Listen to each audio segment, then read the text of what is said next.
पल्लव लगभग इसी काल में आंध्र तमिल क्षेत्र में पल्लव शक्ति का उदय हुआ।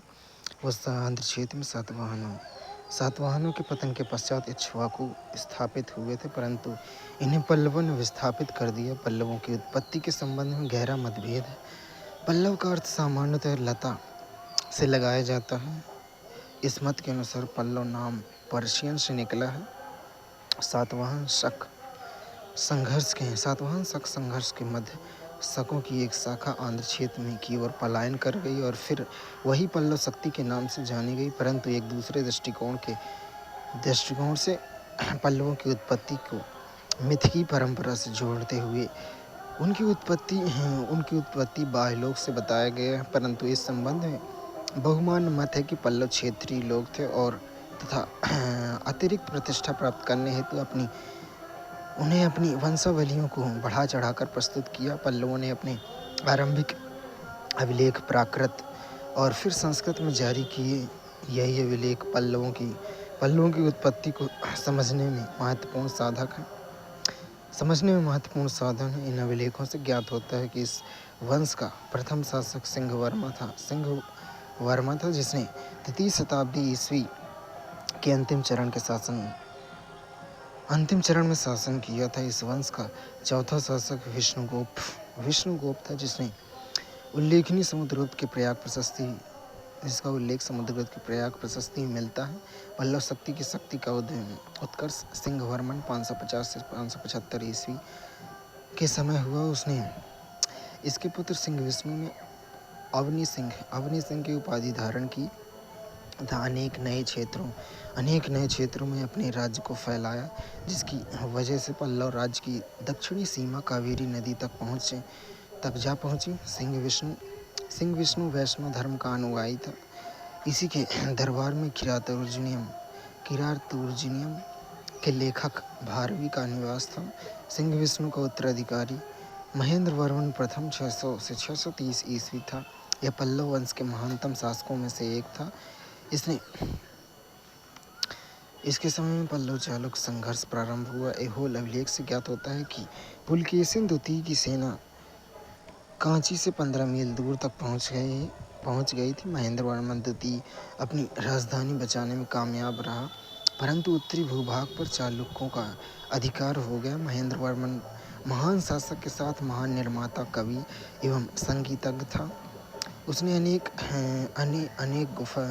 गुहा मंदिर का निर्माण करवाया तथा मतविलास प्रहसन नामक ग्रंथ की रचना की। उसने प्रसिद्ध संगीतज्ञ रुद्राचार्य से संगीत की शिक्षा ली थी। नरसिंह वर्मन प्रथम महेंद्र वर्मन का सुयोग्य उत्तराधिकारी था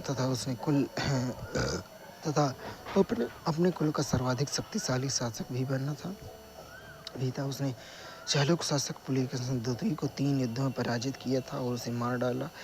इस उपलक्ष्य में उसने वातापी कौंड की उपाधि धारण की। इसके अलावा उसने श्रीलंका में भी अपने पक्षधर शासक को स्थापित किया। एक महान निर्माता भी था। महाबलीपुरम के कुछ एकाश रथों का निर्माण उसी काल में हुआ। इस काल में ह्वेनसांग ने कांची की यात्रा की थी। ह्वेनसांग कांची की समृद्धि एवं सुंदरता का विवरण बड़े उदार शब्दों में करता है। नरसिंह वर्मन द्वितीय 700 से 728 ईस्वी पल्लव वंश का एक महत्वपूर्ण शासक था। इसके समय में पल्लव चालुक्य संघर्ष रुका रहा। अंत इस समय कला और साहित्य के क्षेत्र में महत्वपूर्ण प्रगति हुई। इसने कांची के कैलाश मंदिर तथा महाबलीपुरम के तटीय मंदिर का निर्माण करवाया। संस्कृत के प्रख्यात विद्वान दंडन उसकी राजसभा में निवास करते थे। नरसिंह वर्मन द्वितीय के पश्चात अनेक शासक हुए, जैसे परमेश्वर वर्मन, नंदी वर्मन द्वितीय, दंती वर्मन, नंदी वर्मन तृतीय, नृपतुंग अपराजित आदि। परंतु प्रकारांतर से पल्लव शक्ति में ह्रास ही होता रहा। पल्लव चालुक्य संघर्ष जिस प्रकार दक्षिणी भारत में चालुक्य पल्लव शक्ति के उदय को एक महत्वपूर्ण घटना के रूप में देखा जाता है, उसी प्रकार निरंतर चलने वाले पल्लव चालुक्य संघर्ष ने भी विद्वानों का ध्यान अपनी तरफ आकर्षित किया। तथा इस संघर्ष को वंशानुक्रम और भौगोलिक ज़्यादा माना जाता है, क्योंकि पल्लव चालुक्यों के पतन के पश्चात भी यह संघर्ष परवर्ती राजवंशों के मध्य यह संघर्ष चलता रहा। यह इस संघर्ष का मुख्य कारण था कृष्णा तुंगभद्रा द्वीप की उपजाऊ भूमि पर नियंत्रण स्थापित करना। पल्लव एवं चालुक्यों के मध्य दीर्घकालिक संघर्ष चालुक्य शासक पुलकेशिन द्वितीय द्वारा पल्लव क्षेत्र में प्रवेश से प्रारंभ होता है। इस समय पल्लव शासक महेंद्र वर्मन प्रथम था। पुलकेशिन के जीते गए क्षेत्र पर शासन करने के लिए विष्णुवर्धन को भेजा, जिसने पूर्वी चालुक्य वंश की स्थापना की। पुलकेशिन ने अधिक निर्णायक परिणाम प्राप्त करने के उद्देश्य से पल्लवों पर दूसरी बार आक्रमण किया, परंतु यह आक्रमण विफल रहा तथा पल्लव नरेश नरसिंह वर्मन प्रथम ने पुलकेशिन द्वितीय को लगातार 3 लड़ाइयों में पराजित किया। इस समय पल्लवों को श्रीलंका के राजा मानवम से भी सहायता मिली थी। इस समय पल्लव चालुक्य राजधानी वातापी तक पहुंच गए थे। नरसिंह वर्मन प्रथम ने वातापी कौंड की उपाधि ली। ये घटनाएं 642 से 643 ईस्वी की हैं। पुलकेशिन द्वितीय के बाद का काल चालुक्य के लिए संकट का था।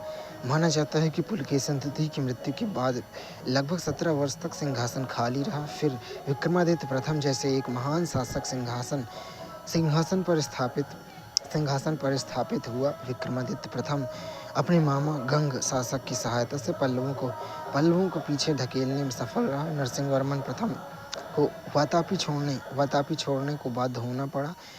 अपने पल्लव शासक महेंद्र वर्मन द्वितीय ने विक्रमादित्य प्रथम से संघर्ष किया। विक्रमादित्य प्रथम ने आगे पांडवों की सहायता से पल्लव शासक परमेश्वर वर्मन को पराजित कर कांची पर अधिकार कर लिया। परमेश्वर वर्मन ने एक बड़ी सेना इकट्ठे कर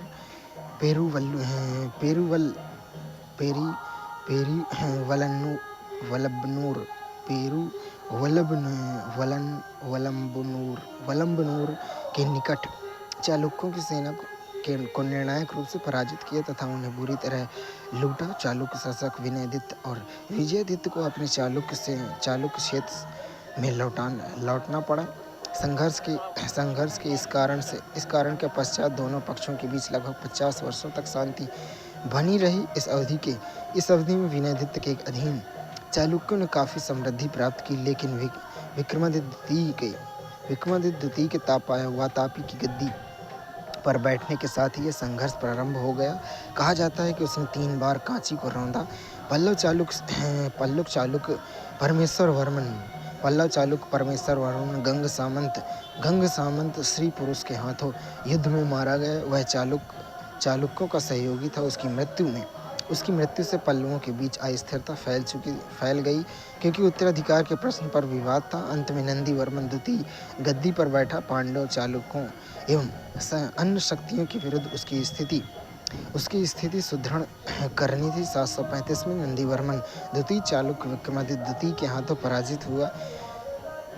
अपने शासनकाल के अंत में विक्रमादित्य द्वितीय ने अपने पुत्र कीर्तिवर्मन के नेतृत्व में पल्लवों के विरुद्ध एक अन्य अभियान भेजा। यह अभियान सफल रहा एवं वह बहुत सारे लूट के सामान के साथ वापस लौटा। राष्ट्रकूट दंतेदुर्ग द्वारा कीर्तिवर्मन का सत्ता पलट देने के साथ ही पल्लव चालुक्य संघर्ष का अंत हुआ, जबकि इस समय चालुक्यों के विरुद्ध कोई भी बाहरी शक्ति सक्रिय नहीं थी। अब पल्लवों को उनकी उभरती हुई पांड्य शक्ति एवं राष्ट्रकूटों से संघर्ष करना पड़ा। चालुक्य ताम्रपत्रों से पल्लव काल के प्रशासन पर प्रकाश पड़ता है। पल्लवों के प्रशासनिक व्यवस्था उसी प्रकार थी जैसे कि उत्तर भारत की, परंतु इसमें कुछ विशिष्ट तत्व भी शामिल थे। प्रशासन का केंद्र बिंदु राजा होता था। वह आम जनता की दृष्टि से अतिरिक्त प्रतिष्ठा प्राप्त करने के लिए भारी भरकम उपाधियां धारण करता था। उदाहरण के लिए अग्निष्ठ होम, वाजपेयी, अश्वमेध यज्ञ इत्यादि। इसके अलावा वह धर्म महाराज की उपाधि भी लेता था। इस काल में राजपद के दैवीकरण का भी प्रयास किया। प्रशासन में राजा के सहयोगी के रूप में रानी तथा युवराज की भी भूमिका होती थी। इन्हें अपनी पहल पर भूमि अनुदान पत्र प्रदान करने का अधिकार था। सामान्यतः राजतंत्र वंशानुगत होता था, किंतु उत्तराधिकार के अभाव में शासक का उत्तराधिकार के अभाव में शासक का चुनाव भी होता था। राजा के रिश्तेदार की महत्वपूर्ण पदों पर नियुक्ति किए जाते थे।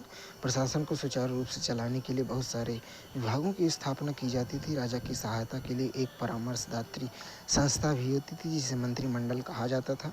मंत्रियों को रहस्य दिग्गदास कहा जाता था। पल्लव अभिलेखों में कुछ अन्य अधिकारियों पर भी प्रकाश पड़ता है। उदाहरण के लिए देशाधिपति, विशपति, आयुक्तक, राजपुरुष इत्यादि। इसकी नियुक्ति राजा द्वारा की जाती थी और राजा ही सैनिक मामलों का प्रधान होता था। महत्वपूर्ण सैनिक निर्णय तथा संधि की पहल राजा की ओर से की जाती थी।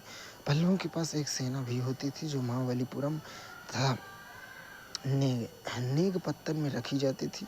ऐसा माना जाता है कि पल्लव सेना सैनिक कार्यों के अतिरिक्त अन्य कार्यों में भी सहायता करती थी, जैसे सेना के द्वारा दक्षिण पूर्व एशिया में वाणिज्य व्यापार में संचालन, व्यापारियों एशिया के देशों में भारतीय संस्कृति के प्रचार प्रसार में भी इन सैनिकों की भूमिका रही थी। साम्राज्य का विभाजन प्रांतों में होता था, जिन्हें राष्ट्र कहा जाता था। इस प्रकार राष्ट्रक नामक अधिकारी की नियुक्ति होती थी।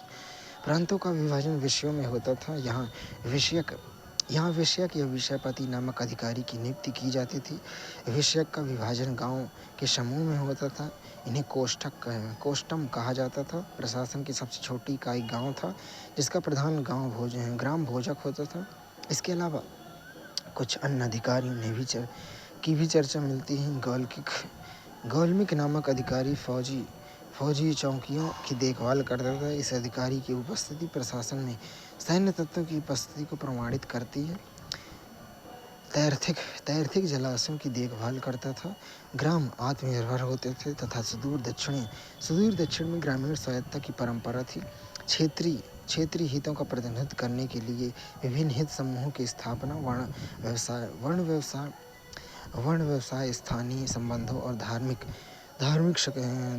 आसक्ति के आधार पर की जाती थी। गांव में सभा का गठन होता था। सभा एक औपचारिक संस्था थी जो एक दूसरी गैर औपचारिक संस्था उरार के साथ मिलकर कार्य करती थी। इस सभा की बैठक वर्ष में एक बार होती थी। निचले स्तर के प्रशासन के संचालन के लिए समितियों का गठन किया जाता था। इन समितियों के सदस्यों के लिए योग्यताएं और अयोग्यताएं दोनों निर्धारित की गई थी। उसी प्रकार चालुक्य प्रशासन की भी अपनी विलक्षणता थी। यद्यपि चालुक्य प्रशासन के संबंध में विस्तृत सूचना का अभाव है, परंतु उपलब्ध साक्ष्यों के आधार पर यह कहा जाता है कि चालुक्य प्रशासन में प्रशासनिक एकरूपता का अभाव था। वैसे अनुमान के आधार पर कहा जा सकता है कि चालुक्य प्रशासन गुप्त प्रशासन के मॉडल से प्रभावित था। केंद्रीय प्रशासन में संधि विग्राहक जैसे मंत्री होते थे। चालुक्य राज्य में वर्जित प्रांतों के प्रशासनिक व्यवस्था स्वतंत्र रूप में ही की जाती थी। प्रशासनिक कार्यों में राज परिवार के सदस्यों का योगदान होता था, जैसे कि जयसिंह द्वितीय की बड़ी बहन चालुक्य राजकुमारी अक्का देवी एक प्रांत का प्रशासन चलाती थी। इससे पता चलता है कि प्रशासनिक कार्यों में राज परिवार की महिलाएं भी दक्ष होती थी।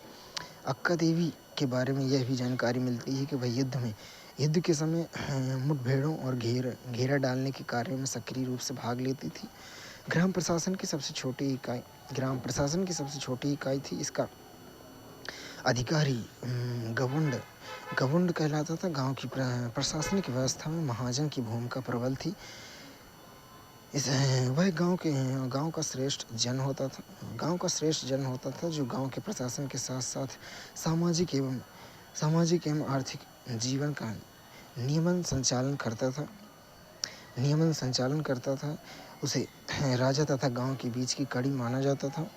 यद्यपि इस काल में प्रांतीय प्रशासन कोई स्पष्ट भूमिका नहीं प्राप्त होती, किंतु प्रांतपति प्रांतों के प्रशासन के लिए उत्तरदायी होते थे। ये कानून, लगान और ब्याज आदि पर संचालन करते थे। चालुक्यों के काल में भी एक नौसेना का गठन हुआ था, परंतु नौसेना में वह दक्षता नहीं थी जो आगे काल में चोल नौसेना के काल में मिलती है।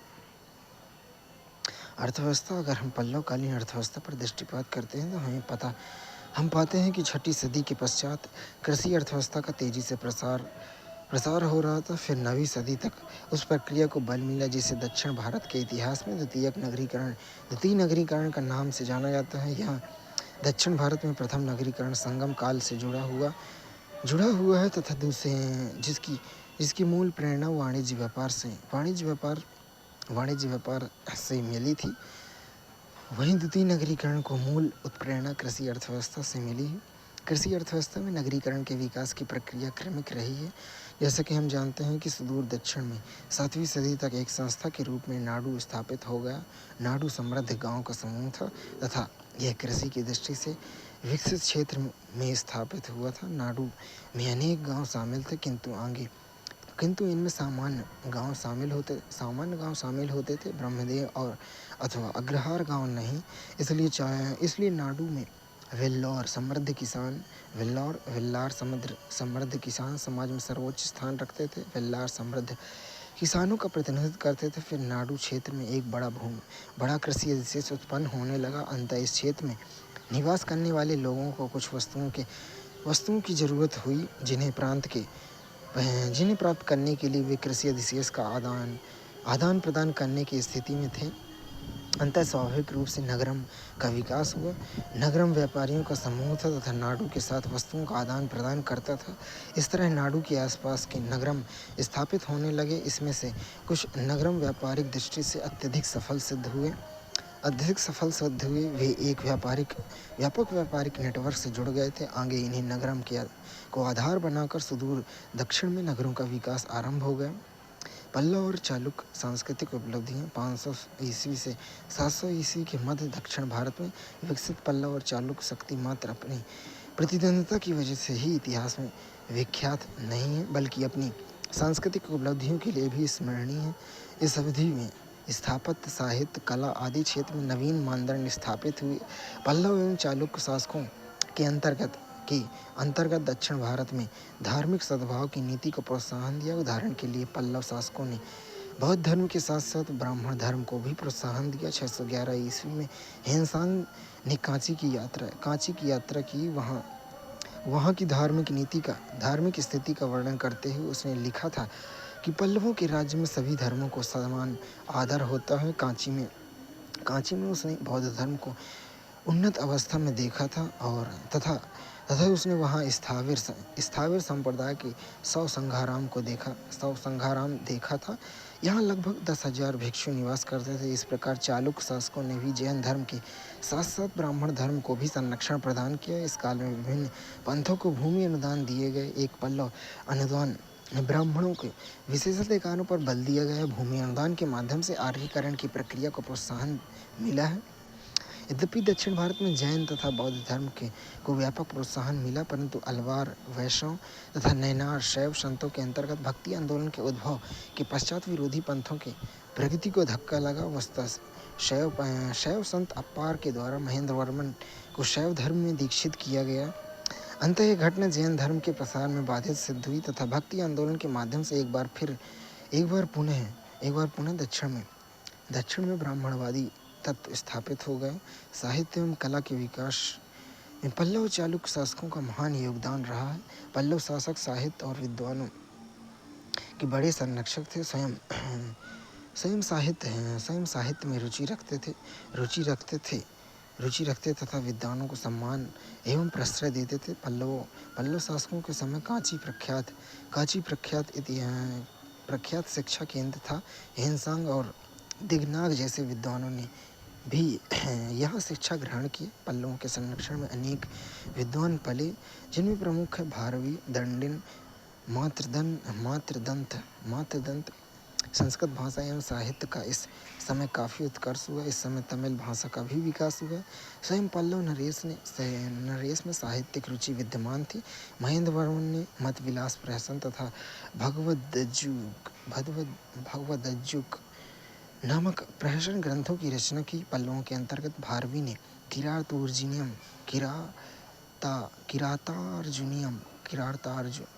किरातार्जुनीयम तथा दंडिन ने 10 कुमार चरित्र की रचना की। इस प्रकार चालुक्य दरबार में रविकीर्ति जैसे विद्वानों को संरक्षण मिला। रविकीर्ति ने ऐहोल अभिलेख की रचना की। ऐहोल अभिलेख में कालिदास और भारवी की तुलना की गई है। स्थापत्य कला के क्षेत्र में पल्लव एवं चालुक्य वंशों ने उन शैलियों का विकास किया जो परवर्ती काल में क्रमशः दक्षिण शैली एवं बेसा शैली के नाम से जानी जाती हैं। पल्लव शासकों को यह श्रेय दिया जाता है कि उन्होंने स्थापत्य कला को कंदरा कला एवं काष्ठ कला से मुक्त किया। कंदरा कला एवं काष्ठ कला से मुक्त किया। स्थापत्य कला को कंदरा कला एवं काष्ठ कला से मुक्त किया। पल्लव शासकों के अंतर्गत स्थापत्य की 4 शैलियाँ विकसित हुई। पहली शैली महेंद्र वर्मन शैली के रूप में जानी जाती है, जो 7वीं सदी के प्रथम दशक तक चली। दूसरी शैली महामल्ल शैली नाम से ज्ञात है, जो नरसिंह प्रथम के काल में विकसित हुई। तीसरी शैली राजसिंह शैली के नाम से जानी, जो नरसिंह वर्मन द्वितीय के काल में विकसित हुई। फिर चौथी शैली का नाम अपराजित शैली, ये 9वीं सदी के प्रारंभ तक चली। पल्लव स्थापत्य में हम 2 भागों में विभाजित कर समझ सकते हैं। प्रथम पहाड़ों को काटकर बनाए गए मंदिर, दूसरा इमारती मंदिर तथा स्वतंत्र रूप में बनाए गए मंदिर। पहाड़ों को काटकर बनाए गए मंदिर महेंद्र वर्मन एवं महामल्ल शैली के अंतर्गत देखे जा सकते हैं। महेंद्र वर्मन शैली में मंडप के आकार के मंदिर का निर्माण किया गया। इस प्रकार के मंदिरों में स्तंभ चौकोर और मध्य में अड़ पहले होते थे। स्तंभ चौकोर और मध्य में अड़ पहले होते थे। द्वारपालों का निरूपण होता था। महामल्ल शैली में मंडप प्रकार के मंदिरों के साथ साथ रथ प्रकार के मंदिरों का निर्माण हुआ। मंडप प्रकार के मंदिरों के उदाहरण में वराह मंदिर, महिष मंदिर एवं पंच पांडव मंदिर तथा रथ शैली का उदाहरण है सप्त पैगोडा के मंदिर।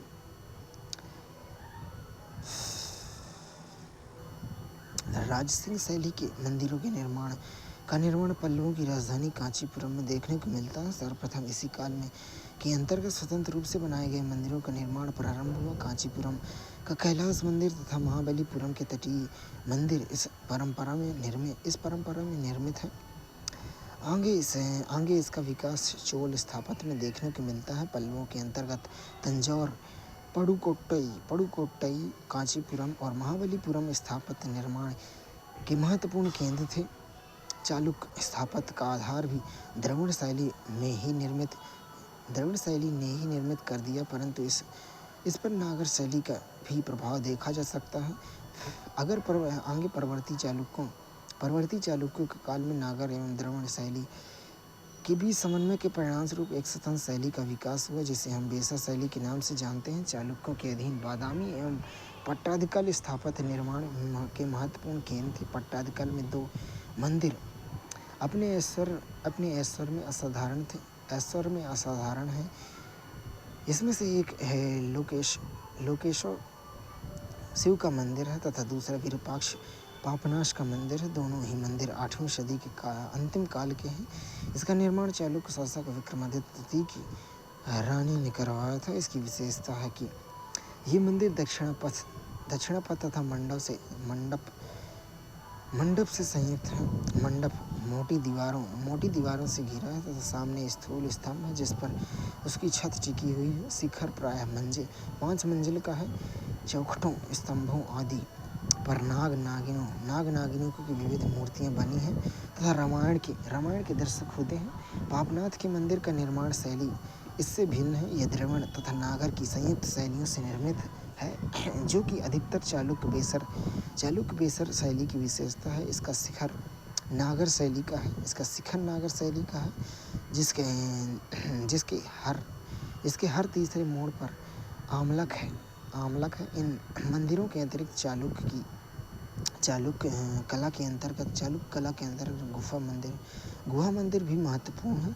इसमें प्रधान गुहा मंदिर बादामी, औरंगाबाद, एलोरा, एलिफेंटा, अजंता आदि की हैं। ये गुफाएं बौद्ध, जैन, ब्राह्मण तीनों पंथों से संबंधित तथा अत्यंत श्रम एवं व्यय से निर्मित है।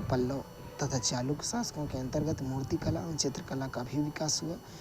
पल्लव मूर्तिकला पर अमरावती शैली का प्रभाव देखा जा सकता है। पल्लव शासकों के अंतर्गत सित्तनवासल की गुफा में चित्रकारी के उदाहरण मिलते हैं।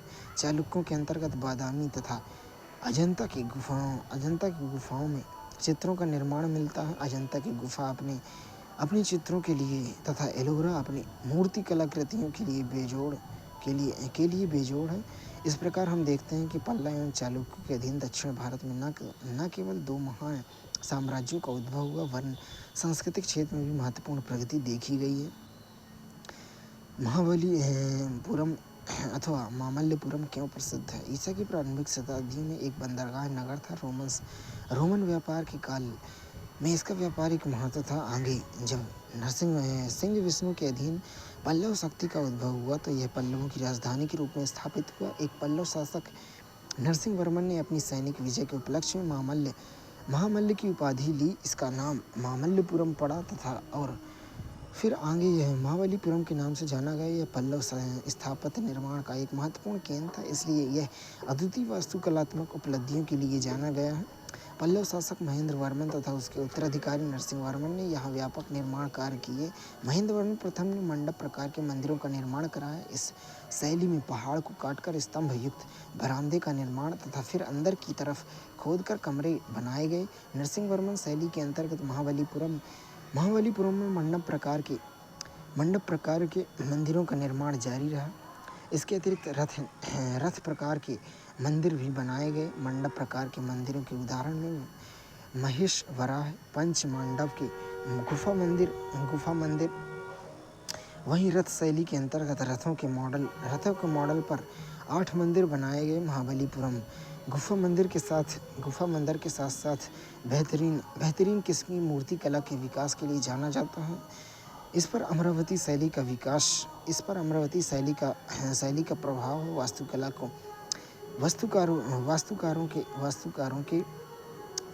वास्तुकारों के द्वारा स्तंभों के ऊपर देवताओं की जीवंत मूर्तियां बनाई गईं। और फिर महाबलीपुरम की एक प्रमुख उपलब्धि है एक ऐसे स्थापत्य के निर्माण जिसे अर्जुन के पश्चात अथवा गंगा अवतरण का नाम दिया गया है, क्योंकि कला विशेषज्ञों के बीच इसके रूप को लेकर विवाद है। यह निश्चय ही कला के अलौकिक अनुभव को दर्शाता है। उपरोक्त कलात्मक उपलब्धियों के कारण महाबलीपुरम न केवल प्राचीन काल में बल्कि वर्तमान में भी सांस्कृतिक गतिविधियों के महान केंद्र के रूप में स्थापित है और आज भी पर्यटक के आकर्षक केंद्र है। 500 ईस्वी से 750 ईस्वी के बीच भारतीय इतिहास की शक्ति एवं ओज नर्मदा के दक्षिण में रहा था। टिप्पणी कीजिए। ऐसा मानना अतिशयोक्ति नहीं लगता है। 500 ईस्वी से 750 ईस्वी के बीच भारतीय इतिहास का ओज और एवं शक्ति नर्मदा के दक्षिण में उदित हुआ तथा यह राजनीतिक क्षेत्र की तुलना में सांस्कृतिक क्षेत्र में अधिक अभिव्यक्त हुआ। ऐसा माना जाता है कि लगभग 500 ईस्वी तक गुप्त तथा उनके उत्तराधिकारी शासकों ने उत्तर भारत में राजनीतिक एवं सांस्कृतिक गरिमा को बनाए रखने का प्रयास किया, किंतु गुप्त साम्राज्य के विघटन के पश्चात उस प्रक्रिया को धक्का लगा। आगे फिर हर्षवर्धन ने थोड़े काल के लिए उस गौरव की सीमा को पुनर्जीवित करने का प्रयास किया, किंतु हर्ष की मृत्यु के साथ ही यह प्रक्रिया एक बार फिर अवरुद्ध हो गई। फिर इसी काल में जब दक्षिण भारत में चालुक्य एवं पल्लव जैसे दो शक्तिशाली एवं महान राजवंशों का उद्भव हुआ। चालुक्य पल्लव संघर्ष 500 ईस्वी 750 ईस्वी की दक्षिण भारत में इतिहास का एक महत्वपूर्ण पहलू पल्लव चालुक्य संघर्ष वस्ता। यह संघर्ष वंशानुगत कम तथा भौगोलिक अधिक था, क्योंकि यह संघर्ष पल्लव एवं चालुक्य शक्ति के पतन के बाद ही परवर्ती काल के राज्यों के बीच चलता रहा। इस संघर्ष का कारण कृष्णा तुंगभद्रा दोआब के उपजाऊ क्षेत्र पर कब्जा करना, किंतु दोनों शक्तियां लगभग सैनिक शक्ति के समान थी। अंततः इस युद्ध का कोई निश्चित परिणाम सामने नहीं आया। अंततः दोनों शक्तियों का पतन हो गया। इस संघर्ष की शुरुआत चालुक्य शासक पुलकेशिन द्वितीय द्वारा पल्लव क्षेत्र में प्रवेश के साथ हुई। पुलकेशिन द्वितीय ने पल्लव शासक महेंद्र वर्मन प्रथम को पराजित कर वेंगी पर कब्जा कर लिया। शीघ्र महेंद्र वर्मन के उत्तराधिकारी नरसिंह वर्मन प्रथम के हाथों पराजित हुआ महेरबंदक शीघ्र ही पुलकेशन द्वितीय नरसिंह वर्मन के हाथों पराजित हुआ। इस युद्ध में पुलकेशन द्वितीय मारा गया। नरसिंह वर्मन प्रथम ने बादामी और वातापी पर कब्जा कर लिया। तत्पश्चात उसने वातापी कोंड मतलब नरसिंह वर्मन ने वातापी कोंड की उपाधि धारण की। फिर आगामी 13 वर्षों तक चालुक्य क्षेत्र में अव्यवस्था बनी रही। अंत एक बार फिर पुलकेशन द्वितीय के उत्तराधिकारी विक्रम प्रथम ने सिंहासनारोहण के साथ सुव्यवस्था आई। आरंभ में विक्रमादित्य प्रथम का संघर्ष नरसिंह वर्मन के उत्तराधिकारी महेंद्र वर्मन द्वितीय के साथ हुआ। वह महेंद्र वर्मन द्वितीय को नियंत्रित करने में सफल रहा। फिर महेंद्र वर्मन द्वितीय के उत्तराधिकारी परमेश्वर वर्मन के साथ भी उसका संघर्ष जारी रहा। पहले उसने परमेश्वर वर्मन को पराजित किया, किंतु आगे वह स्वयं परमेश्वर वर्मन के हाथों पराजित हो गया। तत्पश्चात विनयादित्य और विजयादित्य चालुक्य शासक के रूप में स्थापित हुए। इन शासकों के काल में अपेक्षाकृत शांति बनी रही तथा विनयादित्य के काल में एक बार फिर चालुक्य शक्ति पुनर्जीवित हुई। एक महान चालुक्य शासक विक्रमादित्य द्वितीय का आगमन हुआ। विक्रमादित्य द्वितीय के काल में पल्लव क्षेत्र को 3 बार रौंदा गया। फिर इस संघर्ष का कोई स्पष्ट परिणाम सामने नहीं है। विक्रमादित्य द्वितीय की उत्तराधिकारी कीर्तिवर्मन द्वितीय अपने ही एक सैनिक अधिकारी दंतिदुर्ग के द्वारा विस्थापित कर दिया गया। इस प्रकार राष्ट्रकूट राजवंश की स्थापना हुई। उसी प्रकार पल्लव शासक अपराजित पल्लव को भी उसके उत्तर एक अधिकारी आदित्य चोल के हाथों अपना सिंहासन गंवाना पड़ा। इस प्रकार दोनों राजवंशों का पतन हो गया। प्रशासनिक योगदान पल्लव एवं चालुक्यों के अंतर पर प्रशासनिक संरचना पर दृष्टिपात करने पर यह ज्ञात होता है कि यह संरचना उत्तर भारत के मॉडल पर आधारित थी, परंतु क्षेत्रीय परिस्थितियों के अनुकूल इसके स्वरूप में परिवर्तन लाया गया। उत्तर भारत के शासकों की तरह पल्लव शासकों ने भी महाराज की उपाधि धारण की, किंतु साथ ही उन्होंने धर्म महाराज, अग्निष्टोम, वाजपेयी, अश्वमेघयज्ञ जैसी भारी भरकम उपाधि भी ग्रहण की। प्रशासन के शीर्ष में राजा था। उसके कार्यों की सहायता के लिए एक मंत्री परिषद होती थी। उसे रहस्य दिग्दास कहा जाता था। प्रशासन में मुख्य रानी एवं युवराज भी भूमिका होती थी। पल्लव अभिलेखों में कुछ अधिकारियों का भी जिक्र हुआ है, यथा अग्निष्टोम, आयुक्तक, राजपोष आदि। राज्य का विभाजन प्रांतों में होता था जिसे राष्ट्र कहा जाता था। उस पर राष्ट्रिक नामक अधिकारी की नियुक्ति होती थी। प्रांतों का विभाजन जिला अथवा विषय में होता था। इस पर विषयक नामक अधिकारी की नियुक्ति की जाती थी। उसके नीचे गांव का समूह होता था तथा प्रशासन की सबसे छोटी इकाई गांव थी। पल्लवों के अधीन ग्रामीण प्रशासन की महत्वपूर्ण विशेषता थी। सुदूर दक्षिण में स्थानीय स्वायत्त शासन का विकास। वस्तुतः तमिल क्षेत्र में स्थानीय स्वायत्त शासन का विकास सबसे पहले पल्लव पांड्यकाल में हुआ, किंतु इसका व्यापक संचालन आगे चोलों के अधीन देखा गया। स्थानीय स्वायत्त शासन के अंतर्गत प्रशासन के क्षेत्रीय तत्वों को भागीदारी दी गई। गांव में दो भिन्न प्रकार के प्रतिनिधित्वात्मक संस्थाएं होती थी, और तथा सभा। सामान्य गांव तथा देवदान गांव में उर नामक संस्था की स्थापना की जाती थी, जबकि ब्रह्मदेव एवं अग्रहार गांव में सभा होती थी। उर तथा सभा अपनी समितियों के माध्यम से कार्यों का संचालन करती थी। ऐसा माना जाता है कि पल्लवों के अधीन एक नौसेना भी थी, जो तटीय क्षेत्र की सुरक्षा के साथ दक्षिण पूर्व एशिया के व्यापार में भी व्यापारियों को सहायता करती थी। चालुक्य प्रशासन के विषय में हमें स्पष्ट जानकारी प्राप्त नहीं होती है, किंतु सीमित साक्ष्यों के आधार पर ज्ञात होता है कि चालुक्य प्रशासन गुप्त प्रशासन के मॉडल पर आधारित है। चालुक्य के केंद्रीय प्रशासन में हमें संधि विग्राहक नामक अधिकारी की सूचना प्राप्त होती है। प्रशासन के शीर्ष में राजा था। राजा के द्वारा अतिरिक्त प्रतिष्ठा प्राप्त करने के लिए राजत्व के दैवीकरण पर बल दिया गया था। चालुक्य शासक परमेश्वर जैसी उपाधि धारण करते थे। राजा के कार्यों की सहायता के लिए मंत्री परिषद होती थी, किंतु इसकी स्पष्ट सूचना प्राप्त नहीं है। राज्य का विभाजन प्रांतों में होता था। प्रांतीय प्रशासन के संचालन के लिए भी एक अधिकारी की नियुक्ति की जाती थी। चालुक्य के अधीन ग्रामीण प्रशासन महत्वपूर्ण था।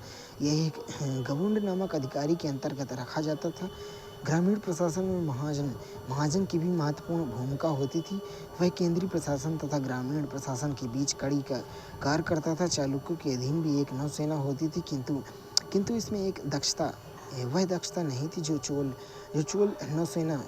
नौसेना में देखने को मिलती है। वस्तुतः दक्षिण भारत के लगभग सभी राज्यों ने किसी न किसी रूप में नौसेना को बनाए रखा। सांस्कृतिक योगदान पल्लवों एवं चालुक्य शासकों के अधीन दक्षिण भारत में धार्मिक उद्भाव की नीति को प्रोत्साहन मिला। पल्लवों के द्वारा ब्राह्मण धर्म को संरक्षण दिया गया था, किंतु ब्राह्मण पंथ के अतिरिक्त उन्होंने बौद्धों को भी संरक्षण दिया। हेनसांग ने 641 ईस्वी में कांचीपुरम की यात्रा की थी तथा वहां उसने बौद्धों के लगभग 100 विहार देखे, जिसमें लगभग 10,000 बौद्ध भिक्षु निवास करते थे। उसी प्रकार चालुक्यों ने भी ब्राह्मणों के पंथ के अतिरिक्त जैन धर्म को और कुछ हद तक बौद्ध धर्म को भी संरक्षण दिया। साहित्य एवं शिक्षा के विकास में भी पल्लव चालुक्य शासकों का योगदान देखा जा सकता है। पल्लव शासक विद्वानों के महान संरक्षक थे। पल्लव शासक महेंद्र वर्मन प्रथम स्वयं भी एक बड़ा विद्वान था। उसने मत विलास प्रहसन भगवद्गीता नामक ग्रंथों की रचना की थी। पल्लव दरबार में भारवी, दंडिन, मातृदेव जैसे विद्वानों के संरक्षण मिला। भारवी ने किरातोर्जिनियम नामक ग्रंथ की रचना की। दंडिन ने 10 कुमार चरित्र की रचना की। कांचीपुरम पल्लवों के अधीन शिक्षा का महत्वपूर्ण केंद्र था। हेनसांग एवं दिगनाग ने वहाँ की शिक्षा पाई थी। शिक्षा एवं साहित्य के क्षेत्र में चालुक्यों का भी महत्वपूर्ण योगदान रहा। हेनसांग ने चालुक्य राज्य के लोगों को विद्या व्यसनी कहा। चालुक्य शासकों ने अपने अभिलेख में उत्कृष्ट प्रकार की संस्कृत भाषा का प्रयोग किया। उदाहरण के लिए राष्ट्र महाकूट एवं ऐहोल अभिलेख क्रमशः अलंकृत गद्य एवं पद्य के उदाहरण है। ऐहोल के लेखक रवि कीर्ति ने भारवी की तुलना कालिदास से की। फिर पुलकेशिन द्वितीय के एक सामंत गजराज दुर्विनीत ने शब्दावतार नामक व्याकरण ग्रंथ की रचना की। उसने किरातोर्जिनीय नामक ग्रंथ पर एक टीका भी लिखी। चालुक्य के अधीन उन विद्वानों में पंडित उदयदेव तथा सोमदेव सूरी शामिल थे। कला के क्षेत्र में पल्लव एवं चालुक्य शासकों का विशेष योगदान रहा। उन्हीं के अंतर्गत क्रमशः द्रविड़ तथा बेसर शैली का विकास हुआ तथा पल्लव शासकों में वास्तुकला को गुफा कला एवं काष्ठ कला से मुक्त किया। पल्लव स्थापत्य विहारों, बौद्ध विहारों तथा चैत्यों से विकसित हैं। पल्लवों के अधीन 2 प्रकार के मंदिर बनाए गए। पहाड़ों को काटकर मंदिर और इमारती मंदिर शैली की दृष्टि से पल्लव स्थापत्य 4 समूहों में विभाजित है। महेंद्र वर्मन शैली, महामल्ल शैली, राजसिंह शैली, नंदीवर्धन अथवा अपराजित शैली। आरंभिक 2 शैलियों में हमें केवल पहाड़ों को काटकर बनाए गए मंदिर दिखते हैं। महेंद्र वर्मन शैली के अंतर्गत पहाड़ों को काटकर स्तंभ युक्त बरामदा का निर्माण किया गया। अंदर की ओर खोदकर 2 या 3 कमरे बनाए गए।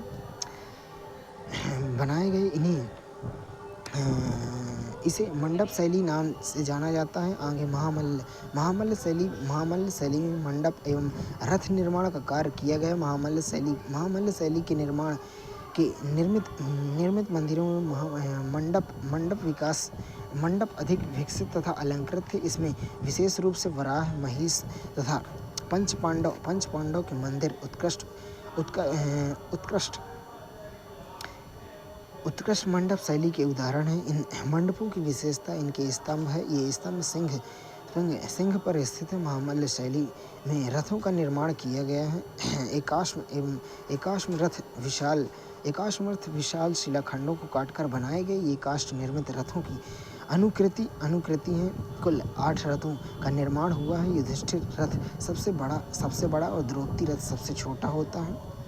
इमारती मंदिर का निर्माण सर्वप्रथम राजसिंह शैली से आरंभ हुआ। महाबलीपुरम का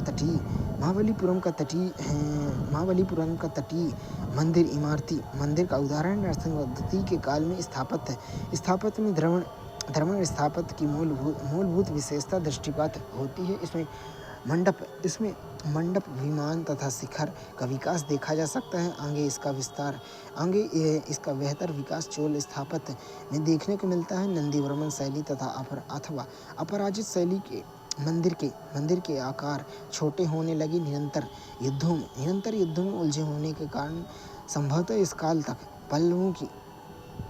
पल्लवों की अर्थव्यवस्था का पतन हो चुका था। इस प्रकार पल्लव स्थापत्य ने द्रविड़ स्थापत्य का आधार निर्मित किया। इसके अतिरिक्त पल्लवों ने मूर्ति कला तथा चित्रकला के विकास में भी अपना योगदान दिया। पल्लवों के अधीन अमरावती कला मूर्ति कला का प्रतिनिधित्व करती है। उसी प्रकार महाबलीपुरम की गुफाओं से पल्लव चित्रकला के भी उदाहरण मिलते हैं। चालुक्यों के अधीन भी स्थापत्य कला में उल्लेखनीय प्रगति हुई। जैन तथा बौद्धों के अनुकरण पर हिंदू देवताओं के द्वारा पर्वत गुफाओं को काटकर मंदिर बनाए गए थे। चालुक्य स्थापत्य के उत्कृष्ट नमूने बादामी, पट्टादकल और ऐहोल से प्राप्त होते हैं। बादामी के पाषाणों को काटकर चार स्तंभ युक्त मंडप बनाए गए। इसमें 3 हिंदू और 1 जैन है। प्रत्येक में स्तंभ युक्त बरामदा, एक हॉल और एक वर्गाकार गर्भगृह पाषाण में गहराई से काटकर बनाए गए। गुफाओं की दीवारों पर सुंदर चित्रकारियां भी मिलती हैं। ऐहोल को मंदिरों का नगर कहा जाता है। ऐसा यहाँ अधिकांशतः विष्णु एवं शिव के मंदिर मिलते हैं। ऐहोल के विष्णु मंदिर अभी तक सुरक्षित अवस्था में मिलते हैं। यहाँ की गुफा मंदिर में सबसे महत्वपूर्ण सूर्य का एक मंदिर है। ऐहोल के रवि कीर्ति के संरक्षण में मेगुती के जैन मंदिर अपने बनवाया गया है। इसी प्रकार पट्टादकल में 10 महत्वपूर्ण मंदिरों के साक्ष्य मिलते हैं। 6 मंदिर नागर शैली में निर्मित, जबकि 4 मंदिर शैली में 4 द्रविड़ शैली में है। नागर शैली में निर्मित मंदिरों में पापनाथ का मंदिर महत्वपूर्ण है। उसी प्रकार द्रविड़ शैली में विरूपाक्ष का मंदिर सबसे प्रसिद्ध है। आगे राष्ट्रकूट एवं परवर्ती चालुक्यों के काल में नागर एवं द्रविड़ शैलियों के बीच समन्वय के एक पृथक बेसर शैली का विकास हुआ। स्थापत्य कला के अतिरिक्त चित्रकला के विकास में भी चालुक्यों का योगदान रहा है। बादामी की कुछ गुफाओं का निर्माण तथा वहां से प्राप्त कुछ चित्र इस काल में से संबंध है। उसी प्रकार अजंता के भी कुछ गुफा चित्र चालुक्यों से संबंध रहे हैं।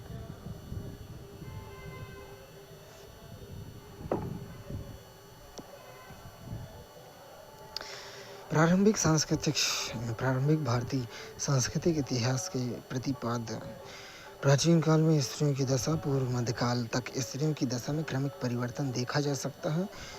यह परिवर्तन तात्कालिक आर्थिक सामाजिक रूपांतरण से गहरे रूप से संबंध रहा।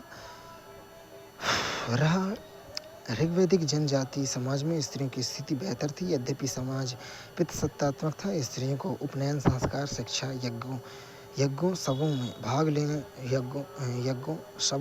लेने का अवसर प्राप्त होता था। परंतु उत्पादन अधिशेष में वृद्धि के रूप में स्त्रियों की स्थिति में भी परिवर्तन आने लगा। उत्तर वैदिक काल में स्त्रियों के जन्म को हतोत्साहित किया जाने लगा। दूसरी तरफ सभा एवं समितियां जैसी संस्थाओं में उनका प्रवेश वर्जित हो गए। इस परिवर्तन को इस संघर्ष में देखा जाना चाहिए कि ऋग्वैदिक काल में न केवल उत्पादक के रूप में वरन उत्पादन करने वाली माता के रूप में भी स्त्रियों की स्थिति अत्यधिक सुरक्षित थी। वस्तुतः इस काल में दासों एवं शूद्रों को उत्पादन में नहीं लगाया गया। अंततः पुरुषों के साथ महिलाएं उत्पादन में महत्वपूर्ण भूमिका निभाती थी। परंतु जैसे जैसे कृषि अर्थव्यवस्था स्थापित हो गई तथा उत्पादन अधिशेष की गुंजाइश बढ़ती गई, पुरुषों के समानांतर स्त्रियों की स्थिति गिरती गई। फिर धीरे धीरे दासों एवं शूद्रों को कृषि में लगाया गया। अंततः स्त्रियों का आर्थिक महत्व कम हो गया। साथ ही उन्हें आधिकारिक उत्पादन अधिशेष से वंचित किए जाने लगा। फिर द्वितीय नगरीकरण के परिणाम स्वरूप एक तरफ नगरीय क्षेत्रों में स्त्रियों की आवाजाही बंद हो गई, वहीं दूसरी तरफ शिल्पों का व्यापक प्रसार हुआ। अंततः स्त्रियों को अन्य क्षेत्रों की दृष्टि से बचाने अन्य लोगों की दृष्टि से बचाने के लिए उन्हें अधिक से अधिक घर में रहने पर बल दिया जाने लगा। साथ ही शिल्पों के विकास के साथ घर एवं उत्पादन केंद्र के बीच दूरी बढ़ने लगी। अंततः स्त्रियों पर अधिक सीमाएं लगाई जाने लगी। उनकी कम उम्र में विवाह कर दिया जाने लगा तथा स्त्रियों को पति पुत्र के अधीन कर दिया गया। बाल विवाह को प्रोत्साहन मिलने के कारण स्त्रियों की शिक्षा का अधिकार हतोत्साहित हुआ। जैसे जैसे शिक्षा से वंचित होती गई, उनका अनुष्ठानिक दर्जा कम होता गया और फिर शूद्रों के समकक्ष आ गई। स्मृति काल में विधवा विवाह को भी हतोत्साहित किया जाने लगा। फिर गुप्त काल तक बाल विवाह के साथ साथ सती प्रथा एवं देवदासी प्रथा जैसी सामाजिक बुराइयां प्रचलित हो गईं। स्त्रियों की के संपत्ति संबंधी अधिकार भी स्त्रियों की दशा से संबंध है। वैदिक युग में संपत्ति पर व्यक्तिगत स्वामित्व की अवधारणा पूरी तरह विकसित नहीं हो पाई थी।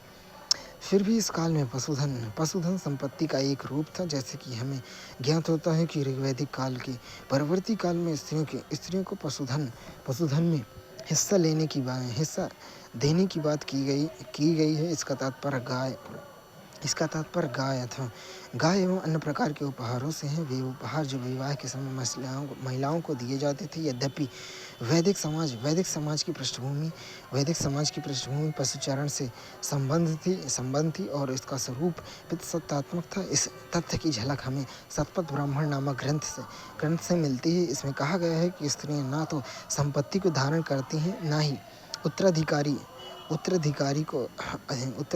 को इसे अधिकार स्वरूप प्रदान करती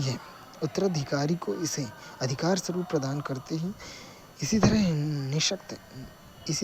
निषक्त में यास्क महादेव ने कहा है कि संपत्ति में स्त्रियों का हिस्सा नहीं है, ना ही वह इसे विरासत में धारण करती हैं। स्त्री को संपत्ति के संबंधी अधिकारों के विषयों में उस काल में जो मान्यता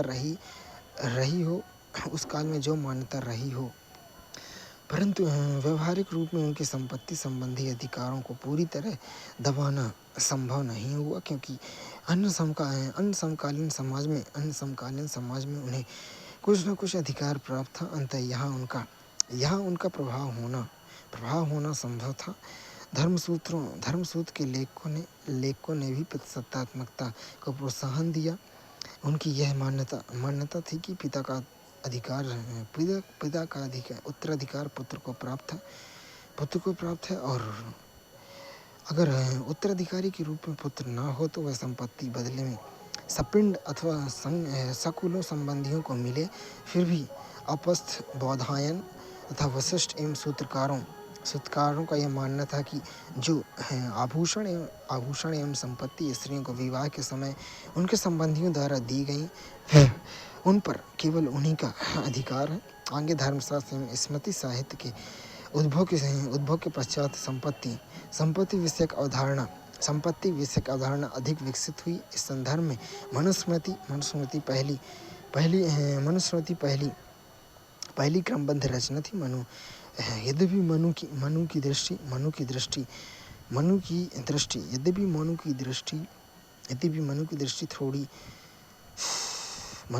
दृष्टि थोड़ी रूढ़िवादी है तथा उसने स्त्रियों के संबंध में कठोरता दर्शाई है। मनु संहिता का लेखन ईसा की आरंभिक सदियों में हुआ था।